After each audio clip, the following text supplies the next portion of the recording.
record is on, so hopefully that'll work. All right, so let's go ahead and start. This will be pretty short today, I think. I wanted to go over a couple things. One of them is the lab report. So you're going to do the lab on the orienteering part. So let me pull that up here and show you guys what I'm talking about.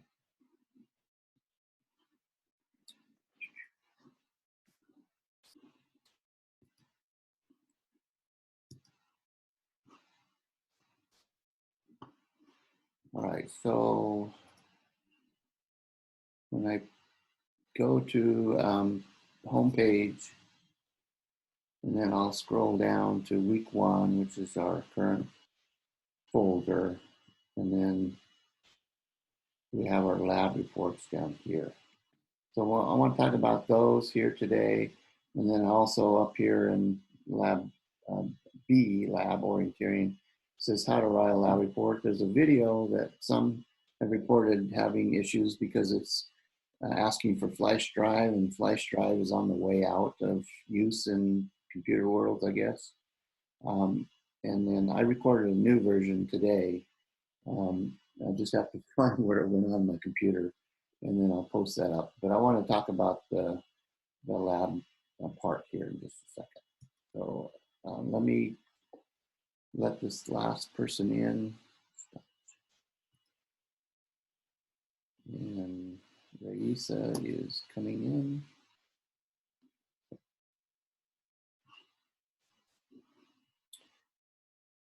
Okay.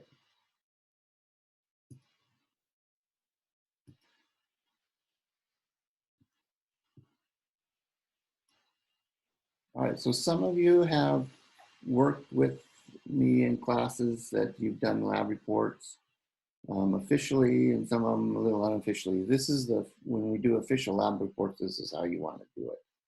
So we're following the format that a scientist would have followed when he writes his research report on what he found out when he did his research. So we're environmental science, and so if somebody went out and was studying global warming, then they want their information to be sent out and read by others in the field to see if it's got any problems or if it is legit.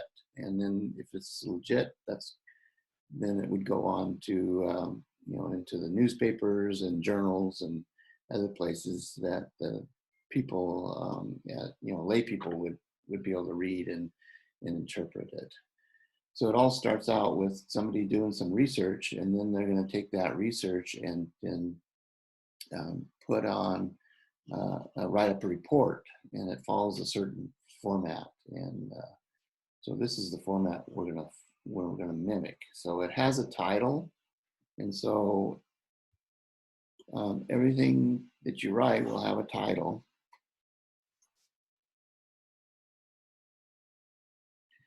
Okay, and so these titles are different than like a newspaper headline. They're not sensational. They're just describing what you did. So, for example, you're going to do the research report on orienteering this week on what you do with the compass work. And so you might have a title for your report like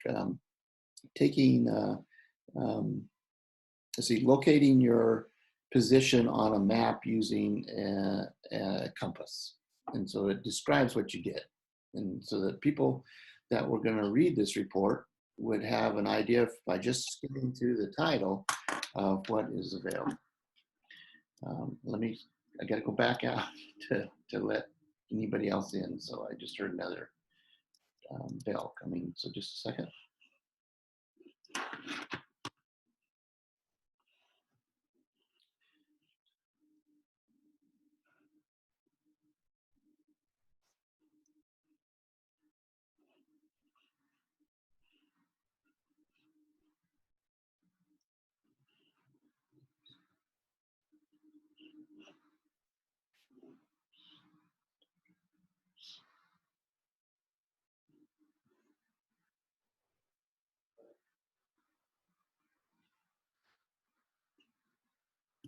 Okay, Isaac, you made it. Good. Okay, so let me get back to that.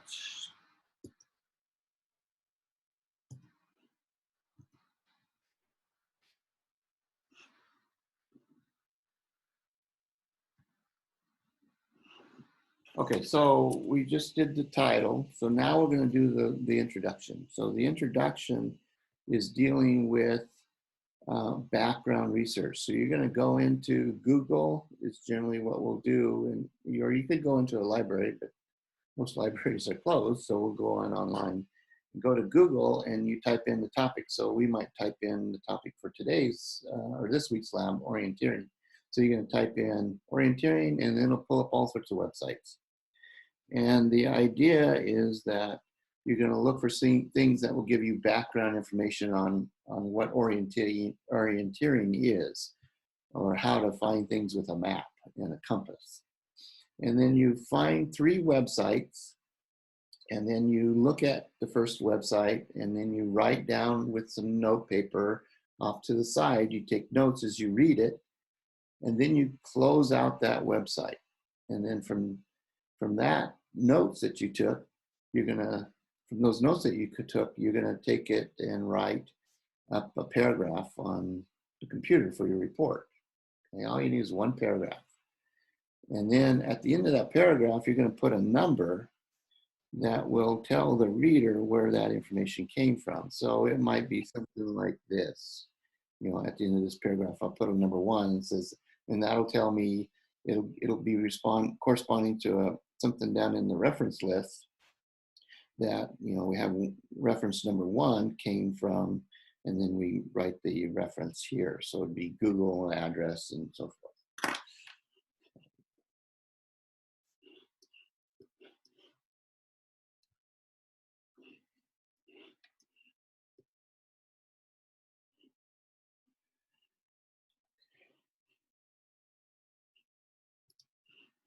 Okay, any questions on that so far?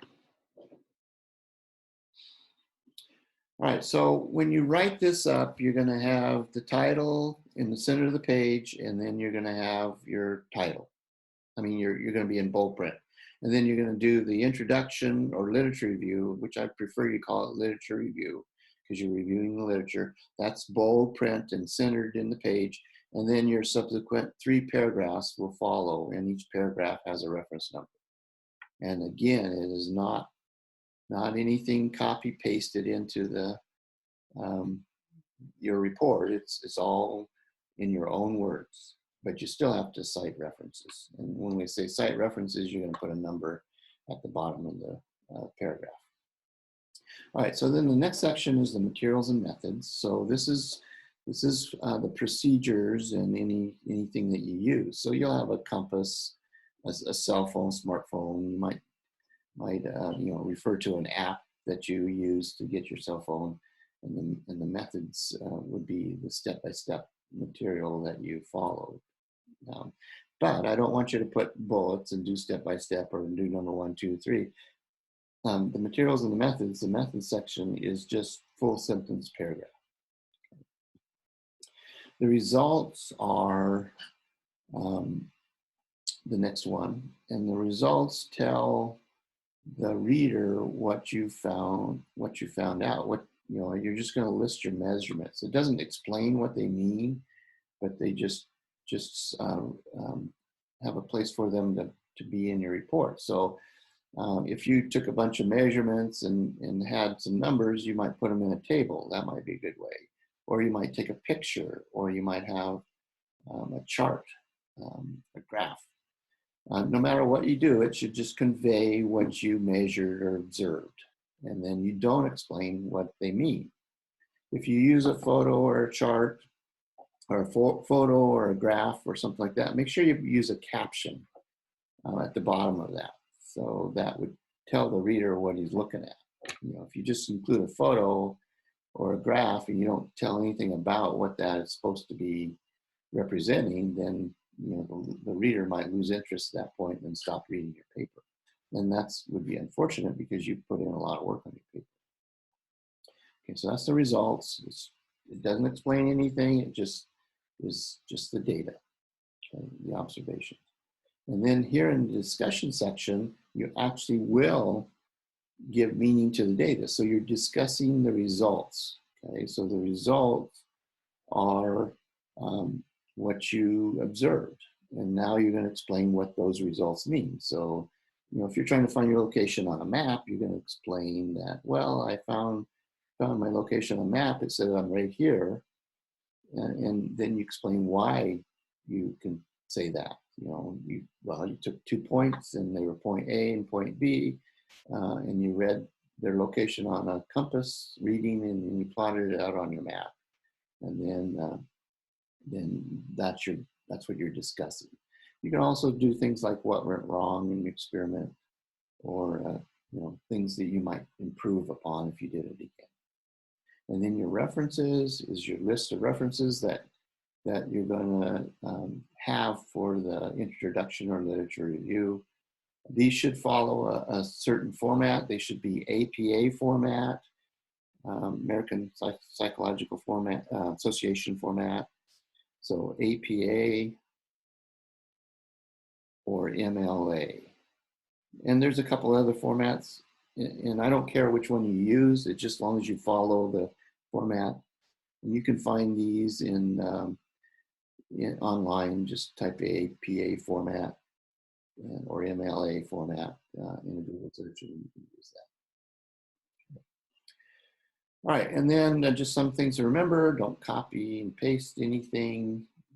You want to put it in your own words. You're not going to use anybody else's report. You can work together, but just to make sure you write your report together, or write your report yourself, and then kind of just get it in the first time, and then I can make comments on it. Okay, so let me get another student in. There we go.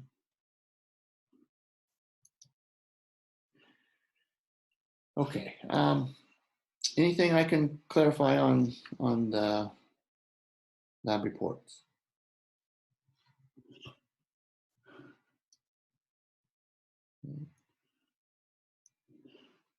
All right. So your first lab report is due Monday, 11:59 p.m. and it's on the first lab, which is not the penny lab where you drop droplets on. That one you can post in the discussion, just nothing formal, just kind of what you observed in your counts. That will give you some bonus points, but this one is your orienteering lab. And so let's go to that and take a look at that. I'm going to home menu and then scrolling to week 1, and then there's the 3 orienteering labs. So let's just look at those.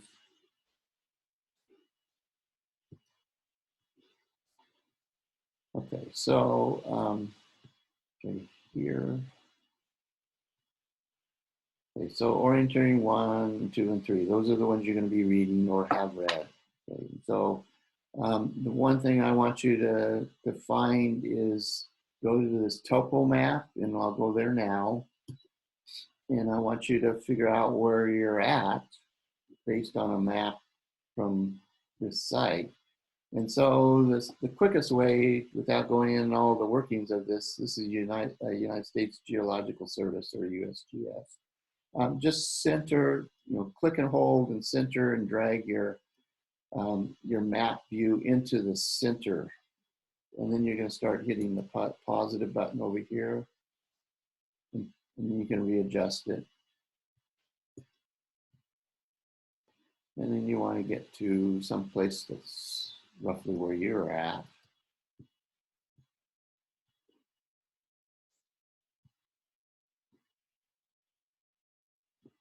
So we'll just go to OMAC.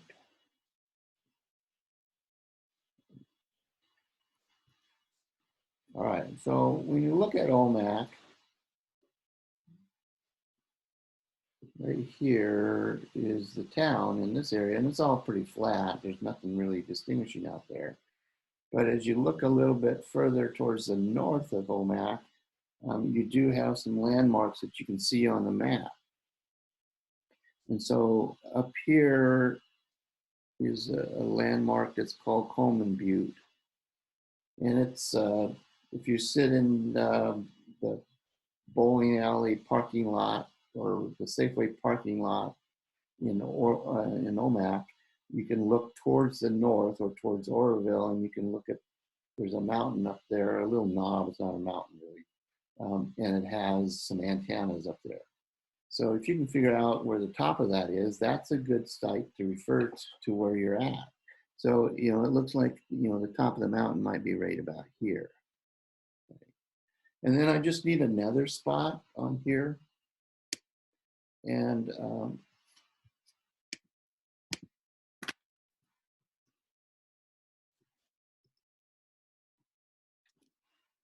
second.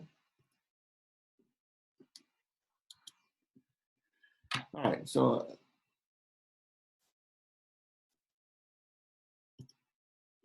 okay, so then another spot would be, if I'm in a clear enough view, I can see above things to the west, I might look for a mountain peak up here. And so what we have on a map, we have these topography lines.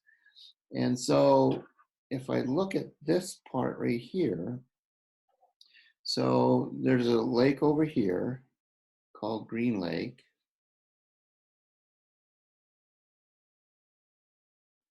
Okay, and then notice that these little brown lines, they kind of go along here. Here's one here, there. The closer they are, the steeper they are. So if I were to just to draw off on another board here, each a line.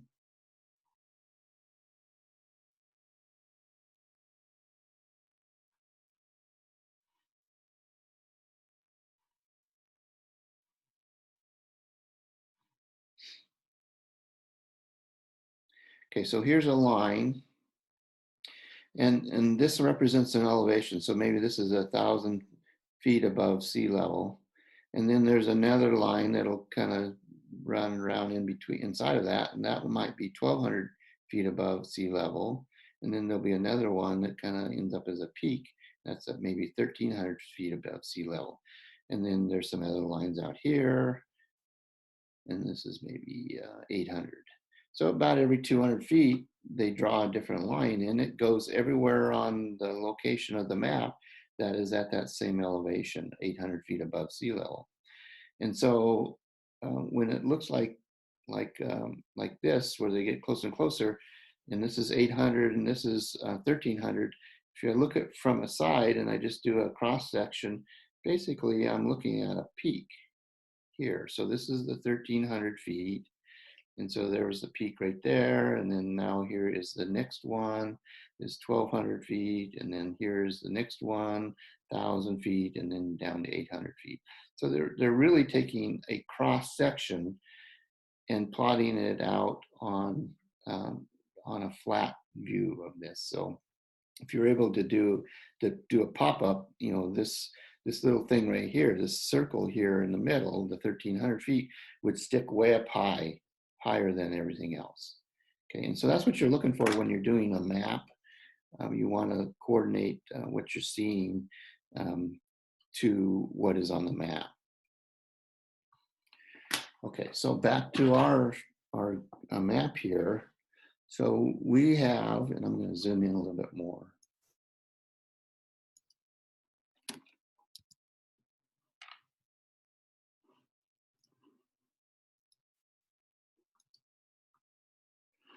Okay, so right here is a nice peak here. Okay, so there's the center part, and that's going to be the highest level, and it says 1,600 feet. And then, down here on this level is 1,500 feet. So it went in circles, kind of around like this was the lowest level. Then, 50 feet up higher is the way they're doing it. It goes there, and this is a little bit higher, and all the way up to the 1,600 feet. So if you do a cross section through this, you start out low, and then it gets up to the peak here. So this is the 1,500 feet elevation here. Up here is 1,600 feet. So that's a little bit about topography. The closer the lines are, the steeper it is to climb up that. Okay, if it's spread apart, like down in here, where we have a lot of, it's a fairly flat slope. So if we were to plot this one out, and be kind of like this, and then finally peak out like that, instead of going, up like a pyramid. Okay, so that's one useful advantage of the maps. But what we're using the maps today for is to figure out our location. Okay, so we need to have two spots that we can visually see that we can recognize on a map. And so, right, let me get this centered again. All right, so let's put myself,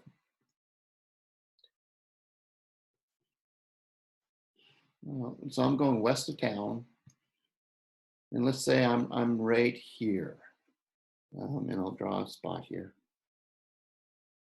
So I'm right about this intersection, and this is what I want you to do, is to go out and figure out where you're at by taking one of these maps. So find a map for your location and go for a walk one evening, and you'll find out the road names, and then you can circle it. And then one thing to do is don't stand in the middle of the road. Make sure you're standing off to the side so somebody doesn't get hit by a car. All right, and then we're going to take our compass, which we have by downloading those apps. Or if you have an iPhone, you can just call up Siri and say compass, and then Siri will bring up the compass for you. Okay, and so you're going to point your compass at the direction that you are intending to, where you see something. So up here, we see a nice peak up here, because this is the central one here. So this would represent a peak. So if I'm here, and I think I'm in this area somewhere down here, I look up here and I find this peak. So I'm going to put a dot there and count that as my center. And then I look up over here, well, there's another one. And this looks like a peak right there, so I'll put one right there. Okay, and I just have to figure out where I am in relationship to those. So one way to do this is to use your compass. So you're standing here, somewhere around here. So you're probably, in this region somewhere. And I'm going to take a compass bearing. So I point my cell phone, I point it towards this top of the peak here. And if it says it's about 300 degrees, then that means I'm somewhere on the 300-degree line back here. And then I take another reading and see where this other one is, and that's about maybe 30 degrees. And then I'm on this line somewhere right there. And so where these two cross, that will be my actual location. Okay. All right, so I'm going to switch back to, so you can see me, because I'm going to pull up my phone.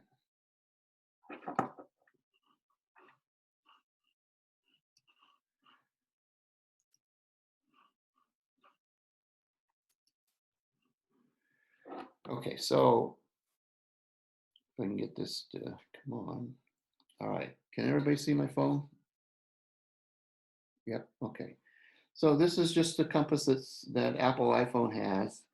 And so I'm just gonna, as I point it to different places, it's going to, just point my south, and then so it's going to point a little bit towards south. So whatever the degree is up here. So trying to do this look is a little bit odd, but okay. So there you are. Oh no, I got to take off my virtual. My virtual screen is having havoc with that. Just a second.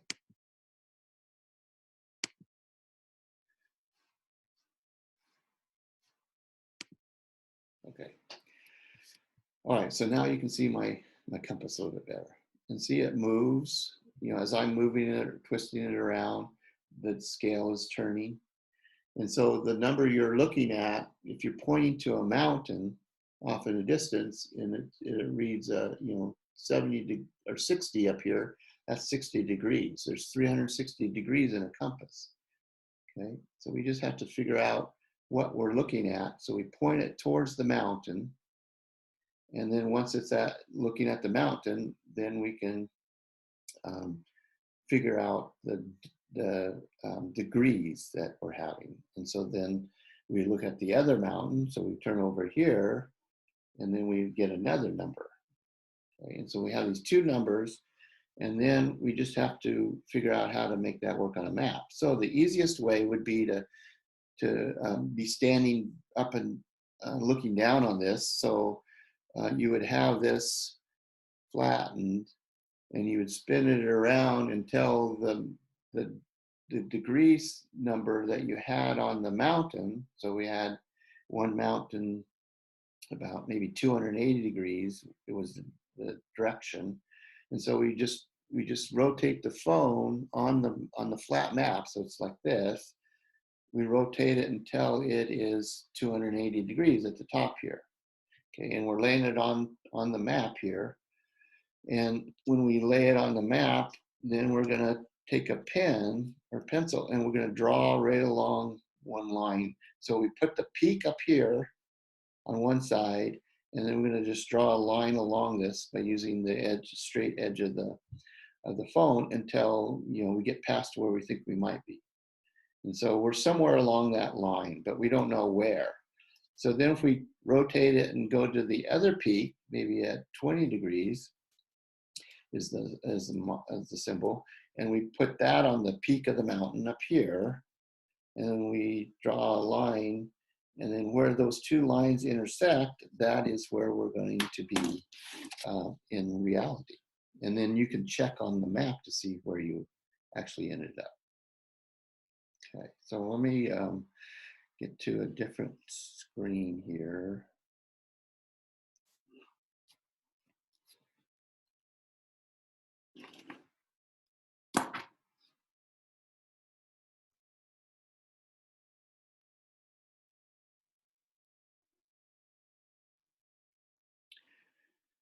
Okay, so we had a mountain up here, and we had a mountain over here, and we're somewhere down over here. Okay, so we looked at the mountain, and we saw that from where we were standing, it was we'll call it 280 degrees from our position. So that means it's on a line 280 degrees. And then on this other mountain, we saw that it was maybe 20 degrees. And so we're somewhere along this line. And then where they're crossing, that is where we're located at. Okay, so just remember that in a compass circle, there's 360 degrees marks. So at the top is a 0, and then at the 90 degrees is the right angle is 90 degrees. And so it's 1, 2, 3, 4, 5, 6, 7, 80, 90 degrees. And then we go 91, 92, 93, all the way down to 180 degrees. And then we're 181, 2, 3, 4, 5, 6, 7, and then 270 degrees. So when we're standing on looking at north, then we should be on 0 degrees or 360. Okay. There's some tests you can do. As long as you have somebody with you, you can stand on the edge of a road and make sure there's no cars coming.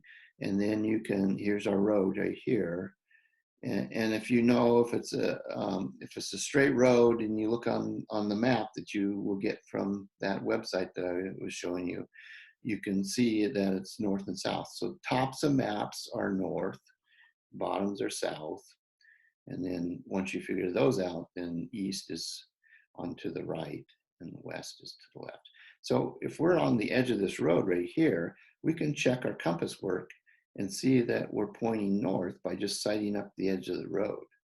And if it's a true north-south road, then we should be at 0 degrees. Or if we're on an intersection and there's roads going the other direction, we could stand right here and look towards where the sun comes up in the east, and then we can see that it is a 90 degrees. Okay, so your assignment for this lab, I mean, you've read those 3 documents. Let me get back to you.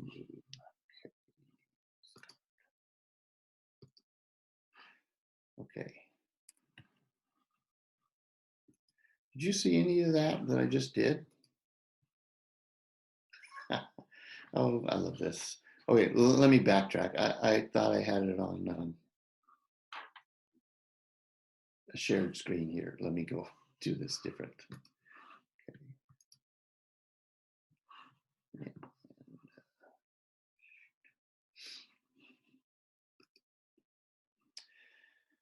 Okay.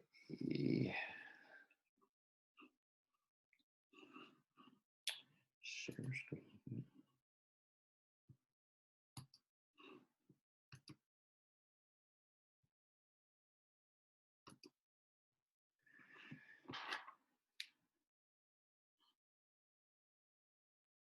All right, so this is what you should be able to see. Somebody tell me if you can see me putting something on there. You putting something on there. Okay, thank you for. Okay, so let's backtrack and do this again.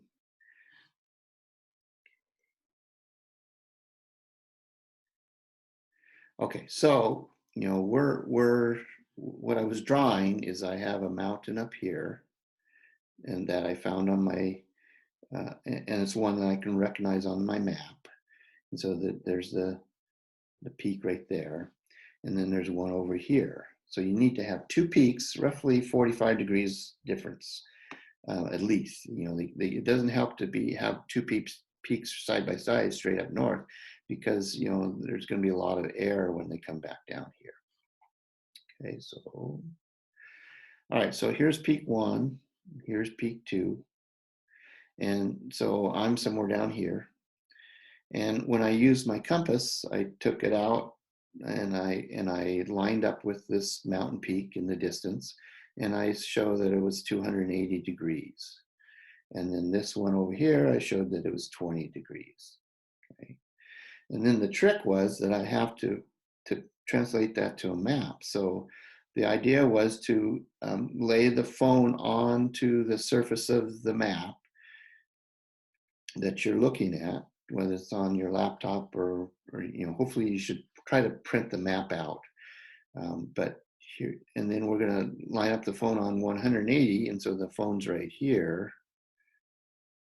And then so we just draw an edge line down the side of it when it's on 280 degrees on the phone.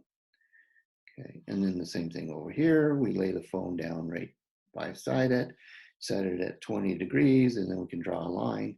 And then where those lines cross is where you are located. Okay, so I would like you guys to do this for the lab. You're going to learn about how to do this with a regular compass, but we're kind of transitioning to a digital compass, so it's going to be something a little bit different. But okay, so let me get back to here. So you're going to so you have 2 goals. You're going to read the 3 labs, the orienteering 1, 2, and 3 labs, and just learn about the compass. And then I want you to go out and practice. So you go onto the edge of the road, make sure I just can't emphasize this enough, that there's no traffic coming, that you have somebody watching. So don't go out by yourself and stand in the middle of the road. Make sure somebody's watching and stand on the edge of the road. Just be safe, be common sense safe. And then just see what the bearing is. And then, most roads around Omak, up on the up on the flat, and then in the city of Omak are north and south and east and west. So you can get a sense of that. So you can test how your compass is working. And then once you figure that out, that it's working okay, then I want you to get to an open area and look and find 2 prominent landmarks. They can be 2 peaks, or they can be, you know, a building that you can find on your map. So you have to be able to find it on your map, and then you have to physically see it. And then you can, when you physically see it, then you can take the compass reading, to get the number off the compass, and then jot it down on the map. You do it for the other one, and then you're going to use your compass and get the, you know, the compass oriented into the right number again for the first peak, and then you lay it onto the map that you have, and then you're going to draw a line and do it for the other one, and then until you finally get it to cross. And then where they cross, that's where you are. And I would like you, for your data would be your numbers that you got for the bearing and distance, and then you might, you know, just photograph your piece of paper or your map that you did, and that's your data. And then you can go in your discussion and explain how it worked. Okay, so you really, the actual experiment is finding your location on a map. Okay. There's a lot more I would love to teach you and get you out in the field and working with some of this, but this is the basics of map working. Should we get a chance to get together later in the quarter, then we can practice that, but it doesn't look feasible that we're going to be able to do that. So if you want to, if you want to also post a short video on what you figured out, I'll give you a couple bonus points for that as well. I'm all into bonus points where I can. So, all right, now I want to open it up for questions. Anything I need to clarify or you have questions on?